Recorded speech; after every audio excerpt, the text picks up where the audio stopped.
मंडळी, मी आता भाजी करत होती, पण आताच इलेक्ट्रिसिटी गेली. इलेक्ट्रिसिटी गेल्यामुळे ना फॅन बंद झाला, त्यामुळे मला ना खूपच गरम व्हायला होतंय. बघा, मी आता भाजीसाठी कांदा वगैरे चिरला आहे आणि पुढची प्रोसेस तुम्हाला दाखवतेच.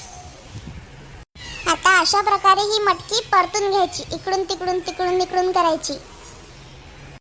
अव सुनबाई, माया कांठळ्या बसू राहिल्या ना, इतक्या त्या जोरात चमचा हलवू राहिली, इकडून तिकडून निरा तो सराटा हलवू राहिली. वाजवू नको इतका, बैरा होईन ना मी. बर बाबा, झाला का स्वयंपाक? कधी होते? आणि बाई, तुला गरमी नाही होऊन राहिली का? ते केस मोकळे सोडून करू राहिली तू स्वयंपाक?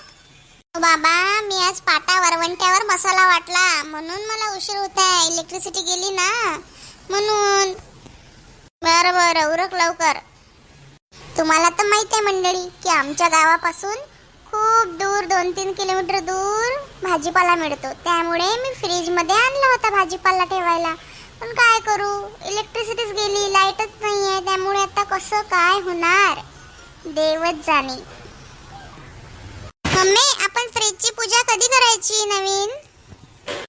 अरे बाळा, आता इलेक्ट्रिसिटी नाही आहे ना, त्यामुळे फ्रीजची पूजा नाही केली. इलेक्ट्रिसिटी आल्यावर आपण करू. लाईट येऊ दे हा बाळा. बाई, आताच तुला सांगितलं की चमच्याचा आवाज नको करू. ते झालं दूर, ते झालं बंद, तर आता electricity electricity electricity light electricity light या ना.